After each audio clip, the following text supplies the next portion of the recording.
call the public work session of the Portsmouth City Council scheduled for Monday, October the 23rd, 2017 to order. Madam Clerk, will you call the roll, please? Yes, sir.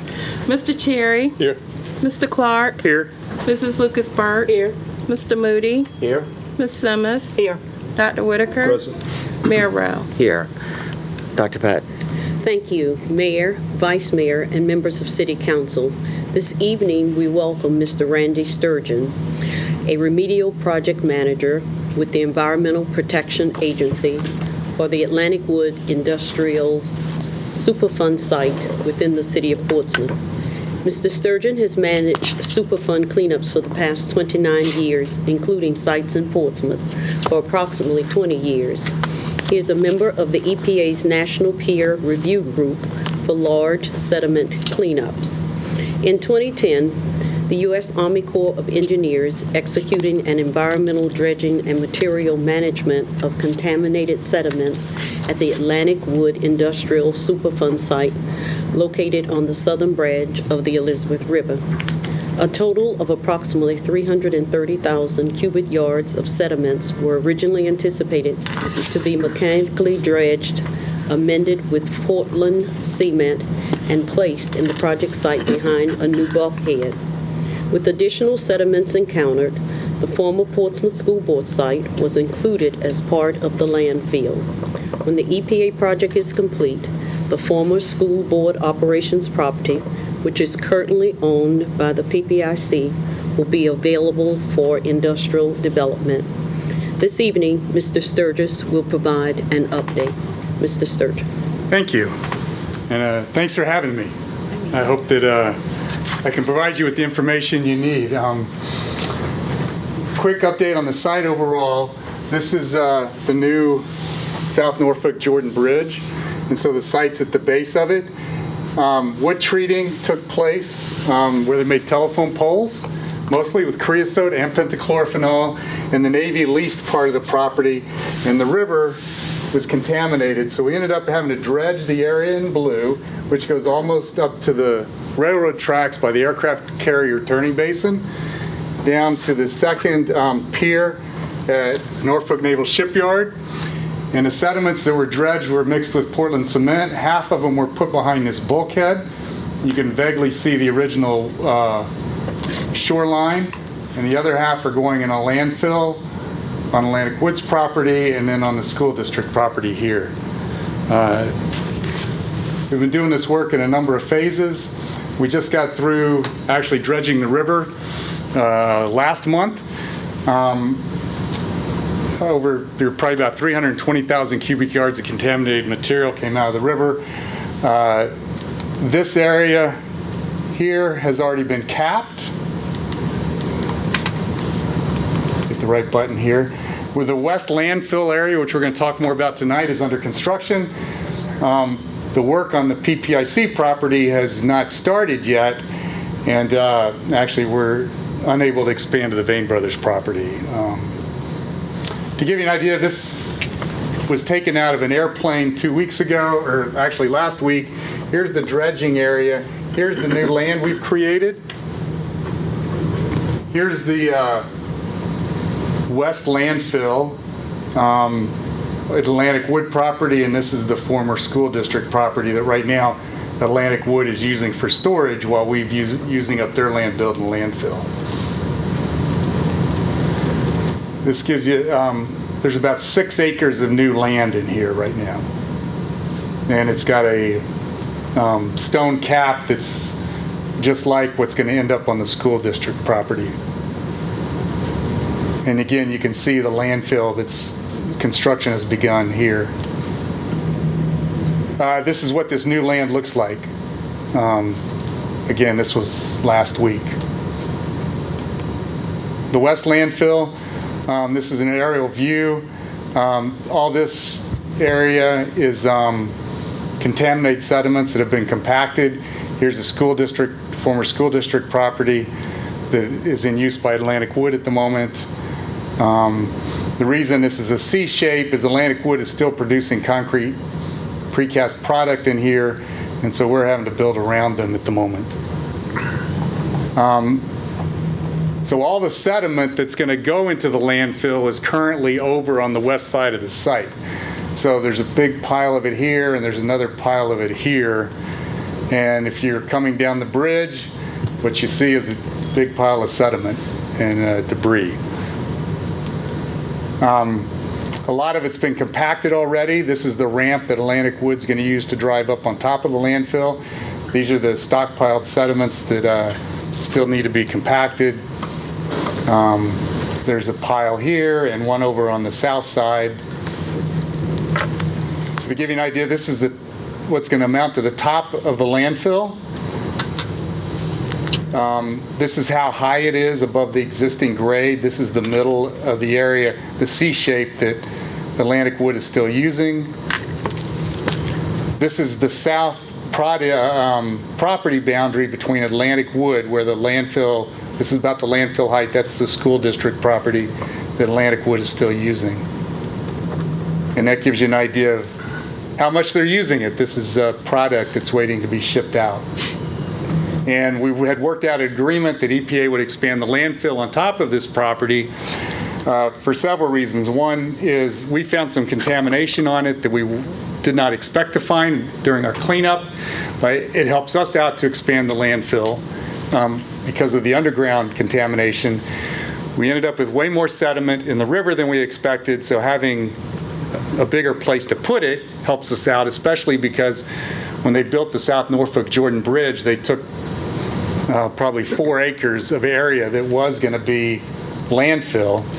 And then because of the flooding that had taken place there and the school district moving off of it, us putting a landfill brings it up out of the flood area, and it'll have a clean cap on top of it, and then the city will have a piece of property it can redevelop. And in the meantime, while all that work was going on, it provided us a place to move Atlantic Wood to so that we could actually build the landfill on their property. So EPA and the city have been working together on this, talking ideas back and forth probably since even 2009. So that gives you an idea of we're looking down onto the city property. So when I've come and made updates before, I said that we wanted to be done with this property and have it capped and back in your hands by the end of calendar year 2018. One of the things that's gone well is that all the sediment needed to make that landfill is already over here, and it's over here sooner than we expected. The issue right now is getting Atlantic Wood off the property so that we can construct the landfill. And we're in the middle of discussions with the state and Atlantic Wood because the next thing EPA is going to do is cap the area that we have sediments. And then somebody needs to move Atlantic Wood's pile forming bed to this area on top of the landfill so they can get out of this area. And that will allow us to finish the landfill here. They can move all their product back on top of their landfill, and then we can finish here. Will the cap support that? Yes. This material, since it's been mixed with cement, with Portland cement, it compacts to a very hard material, and yes, it can support. Now, although the largest equipment that they have out there, the cap would not support that without some additional stone on top. And so the question has come up, who is going to pay for that stone? And the site cost estimate that we issued in 2012 was a $98 million cost estimate, with $94 million of it being initial construction. The state has to pay a 10% cost share of that because EPA is doing the work. And so part of the Superfund law is the state has to pay 10%. That cost has gone up a little bit. And EPA has a contract with the state, and I cannot spend any more than $94 million on this site without the state agreeing to paying 10% of the extra.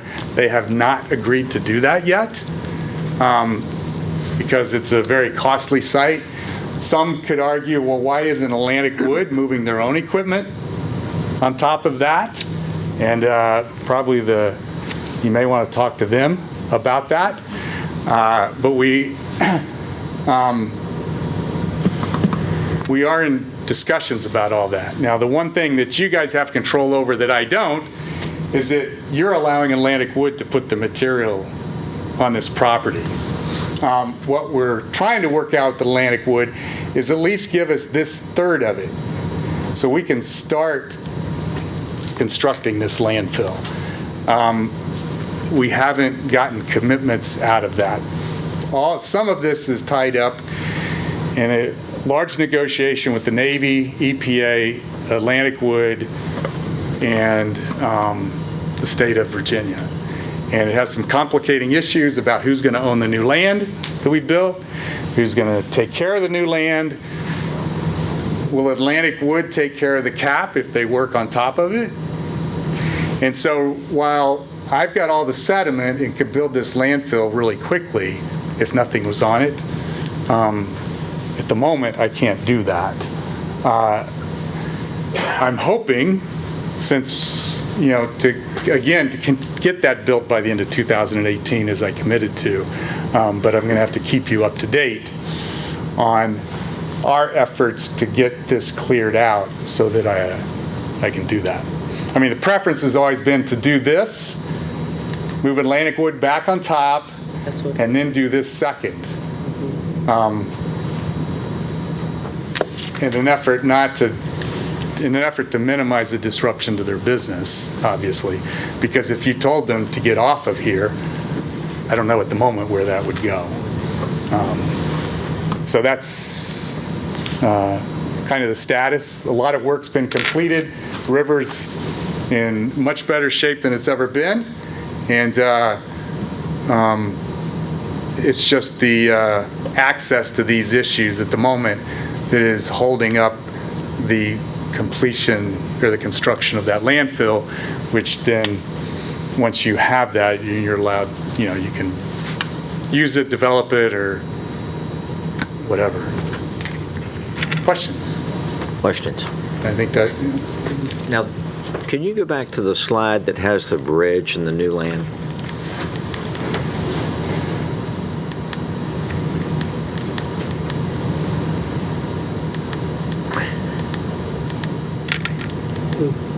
Right there. So the question of ownership is that land right there, plus the land that's in the C part of the landfill? okay, the ownership is not an issue there, it's access. There's, Okay. Who owns that land now?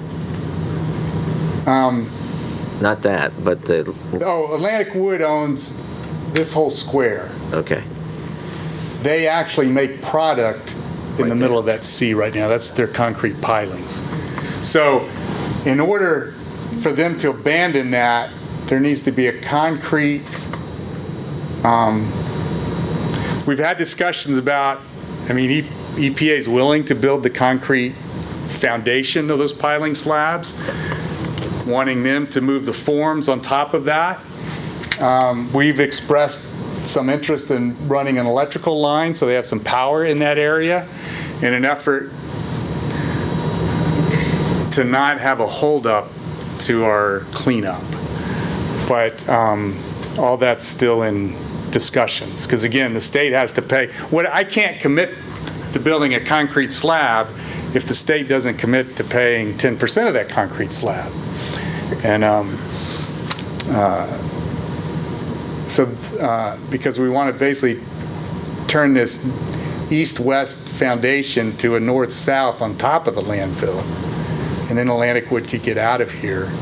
And then these stockpiles of dirt would be filled in here. And then there'd be room for all this product to move on top of a completed landfill in Atlantic Wood.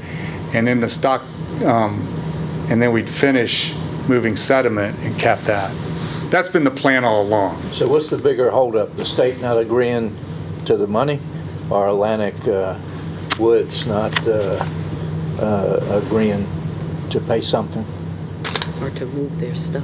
I would say it's all tied up together, and with what I'm allowed, it would be better for you to approach, it would be more appropriate for you to approach those parties yourself to ask those questions than me to speak on their behalf.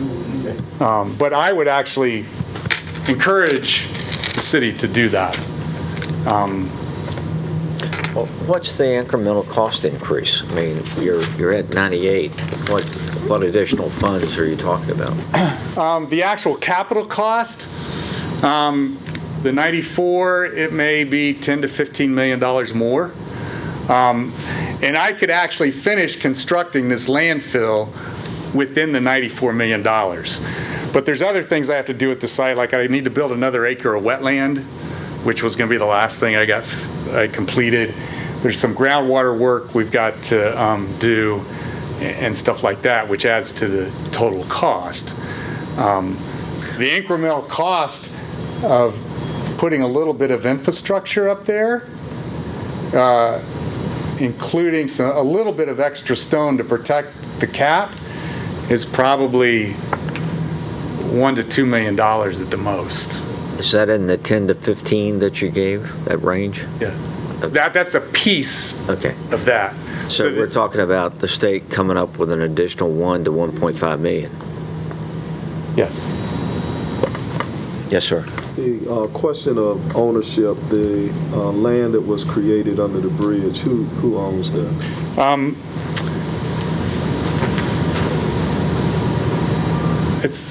There's not a short answer. The state and these shoreline property owners. The state law says that they own everything riverward of mean low water.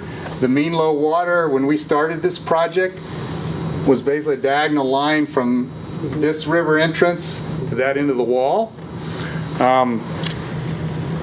Mr. Dwight Dixon, who lives here, sued the bridge folks several years ago, saying that he could trace his deed back to a pre-Revolutionary War grant from the Crown of England, which under state law allows you to own river bottom. He sued them for trespass. He lost because the court said he had a broken chain of title because the original owner of this was a British citizen, and the state took the property away in the Revolutionary War. So he lost that. There's been some discussions where the state has said, you know what, we're going to claim ownership of all this. Although the court case did say, if I read it correctly, that Dwight owns out to the mean low water as it was in 1986, so he'd own a 100-foot wide strip. So the overall idea in this was, when we wrote the record, we decided how to clean this up, was the state's not going to own property out here. EPA has taken some riparian rights away because people, like for instance, Dwight Dixon no longer has river access. So that the concept was the state legislature would do a quit claim, give up ownership of this new land, likely in exchange for the landowners then to take care of the cap and the wall. Question at the moment with some of the landowners is, can they afford to do that? So that's part of what's tied up in some of these discussions that are going on between EPA and the state at the moment. And then my other question deals with a safety issue, capping the contaminated properties, and in particular the PPIC property that would be capped. What is the potential for recontamination, seepage, once someone starts operating or developing on that property? What type of exposures?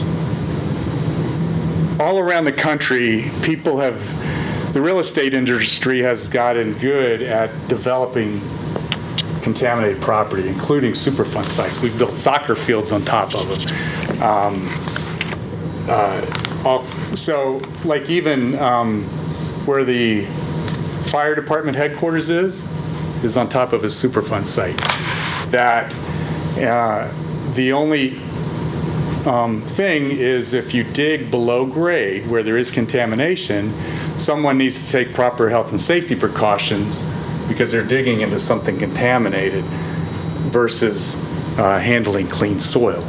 And so we would have a requirement that the city, if they were to do that, would notify the state or EPA, here's what we want to do. We work with people, I mean, even now when utilities companies come out there and have to work, we talk to them about what to do with the soil, how to protect their workers and those types of things. It's, you guys will be able to use it very easily. And people on top who are working there will be protected. And just curious, when you said below grade, how many feet is that? There'll be 1 foot of clean material. Below that will be contaminated. The soil, the land out there is already contaminated. So for instance, if you wanted to put a sanitary sewer line in, somebody builds a warehouse and wants to put a drain line in, they would have to, dig a trench, run a sanitary sewer out to the street. They would roll out plastic, put the dirt that they take out on top of that, put the pipe in, put the contaminated soil back in, because the safest place for it is to put it right back there and put the clean material back on top of it. And you'd keep the material wet so it doesn't blow away. OSHA has regulations for workers that are working in an environment like this, that they have to take proper precautions so that the workers are protected. So it's just 1 foot separating Yes. the contaminated from the good? And that's throughout here That's as across well. the country. And what we do, we have like in this area, we have the contaminated material, and then there's an heavy orange geotextile fabric rolled across, and it's compacted stone. You walk on it, it feels more like walking on asphalt. And so if somebody were to dig down, they're going to hit that orange fabric. It's got a lot of warning labels on it, and to warn somebody to stop. The way it's handled over where Washington Park used to be, the city actually has an ordinance that if somebody wants to dig within 5 or 6 square blocks over there that EPA cleaned up a number of years ago, and they come in to the city for an excavation permit, it gets flagged and sent to the engineering department so that the engineering department can work out with the permit application person the proper health and safety protocols. In that particular case, there's actually a requirement for the person to put a newspaper ad telling the community this is that we're digging in here. I don't believe that's necessary for this, but the ordinance the city has is a nice way to ensure that 10, 15, 20, 50 years from now, when somebody digs into something, that there's a way that it just doesn't happen without the city knowing about it. The cap that's under the bridge is permeable or impermeable? It's low permeability. Okay. Any groundwater, have you done, I think I may know the answer, any studies on the groundwater migration? Which way does it flow? Does it flow east? Groundwater wants to flow to the river. Okay, that's what. When we put in the wall, we block the groundwater.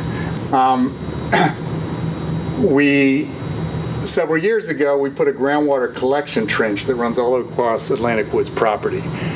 And we put it in then because we had some extra money and we could afford to do it. We actually have a contractor that showed up today at the site to start pumping some water out of that to do some tests because we need to design the groundwater collection system. We do have an issue with the groundwater.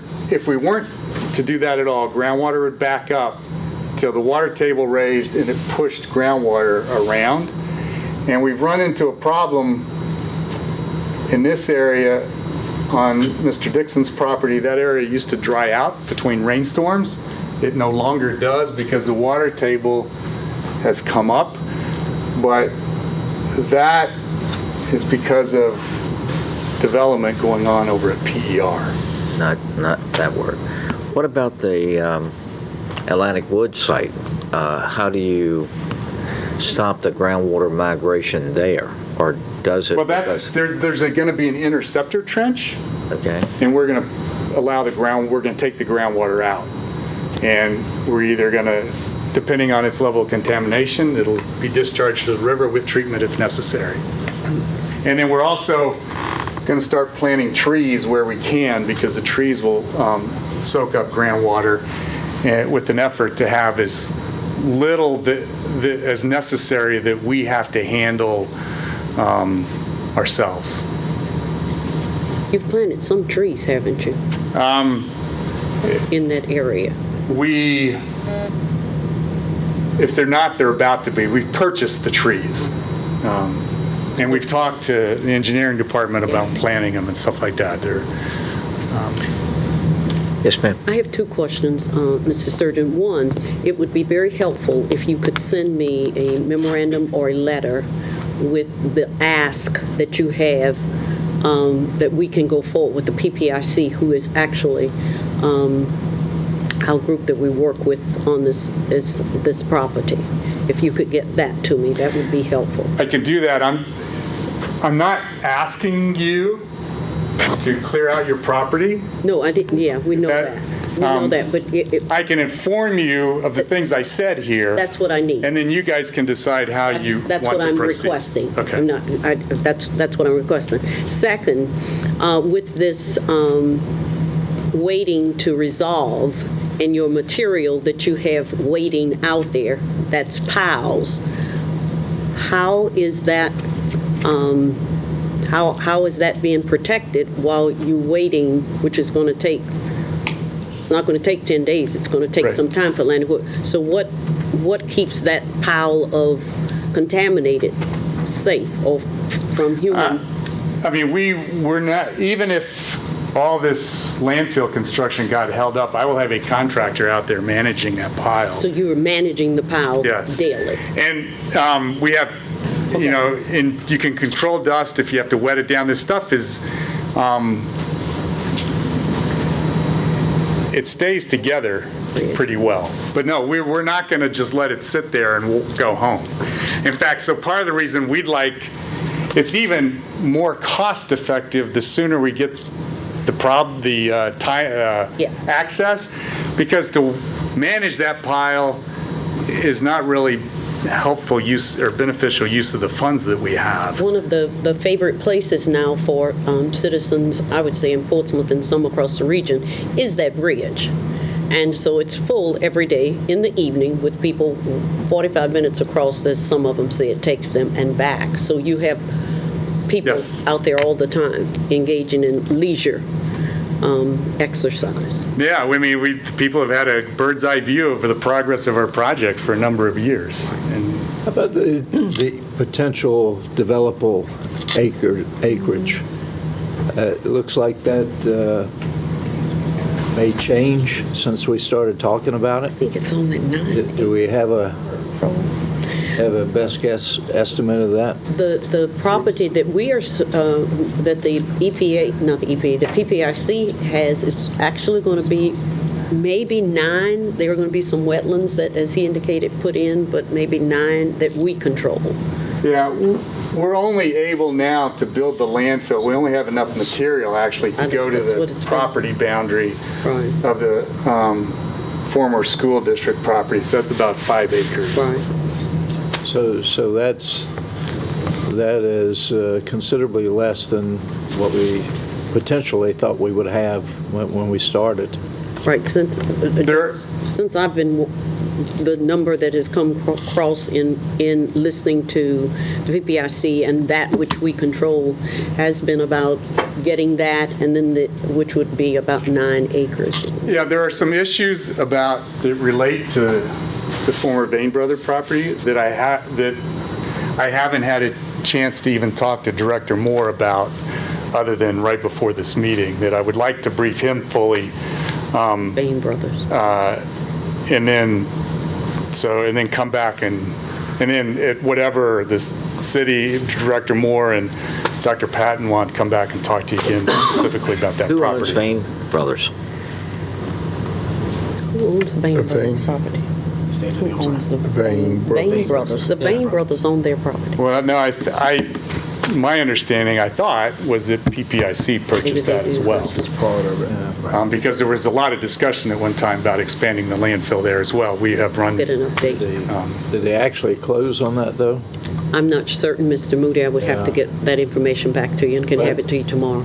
But I know it was discussed at a meeting, but the acreage, developable acreage, now we think is only 5 acres? Is that, I said a total of 9 is the number that I have heard. yeah, which at one time, and again, I guess I would prefer to discuss this in detail, just so that the city has a better understanding, because there's a number of factors related to this property.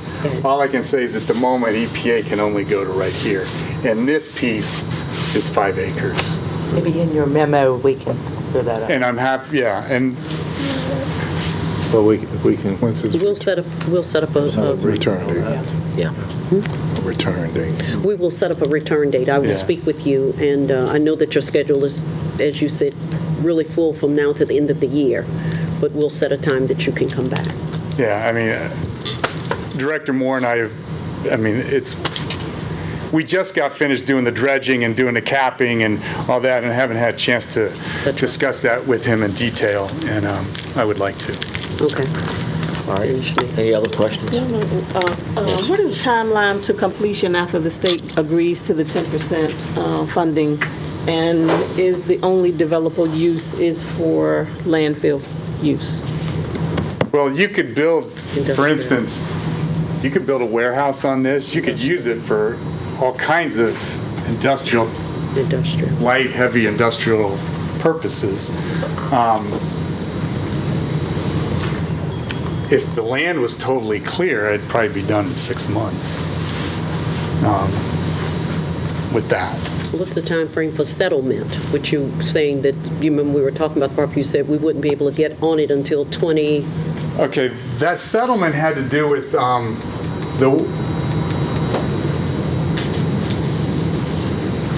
the settlement was taking place behind the wall. We had an extra 10 feet of sediment here to induce settlement. That has already occurred. All that extra sediment has been stripped off and is now in stockpiles back here. So really, the only thing holding us up now is access to these 2 areas to finish that back construction. What's the acreage, the new addition that's in discussion? Back here or down here? No, there, under the bridge. That's about 6 acres of new land.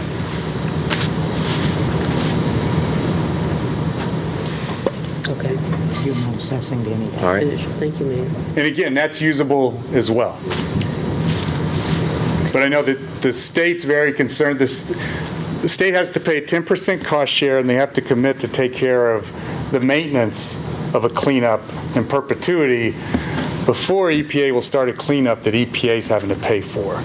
So the state's very concerned about, okay, if we let people use this land, who's going to take care of the wall? What if it gets damaged? What if somebody's using it to load something out, and what if they damage? So those are the kinds of issues that are, because the damage could always be fixed, but it's the issue of who's going to pay for it at the moment, or that's one of the issues. All right, so in summary, what's going to come back? Well, in summary, the questions that were asked of the Bain Brothers and what's the status of the property ownership, we can bring that information back tomorrow. And how much property does the PPIC control? In addition, I'm asking Mr. Sturgeon if he would summarize, not the ask, but what it is that he wants us to consider to help this project to move forward faster. We will set a time so that Mr. Sturgis a conference call, that Mr. Sturgis can update us on the relatively new things he wants to call to our attention. Upon receiving that, then it will be a report back to you on our findings. All righty. Okay. Any other questions? Thank you, sir, for this very comprehensive Thank you. briefing. And ladies and gentlemen, that concludes our open. We do have a need for a closed session to discuss 2 items. Is there a motion? Do you have a motion before you? I move to go into closed meeting pursuant to Virginia Code subsection 2.2-3711A.1 for the purpose of discussion, consideration, and interviews of candidates for the position of city assessor, and pursuant to Virginia Code subsection 2.2-3711A.6 for the purpose of discussing the investment of public funds where competition or bargaining is involved, specifically regarding the Community Development Block Grant Program. Is there a second? Second. Any discussion? Madam Clerk, would you call the roll, please? Yes, sir. Mr. Cherry? Yes. Mr. Clark? Yes. Mrs. Lucas Burke? Yes. Mr. Moody? Yes? Ms. Simmons? Yes. Dr. Whitaker? Yes. Mayor Rowe? Yes, we're in closed session, and would everybody leave, please? Except for the city manager and the city attorney and Economic Development.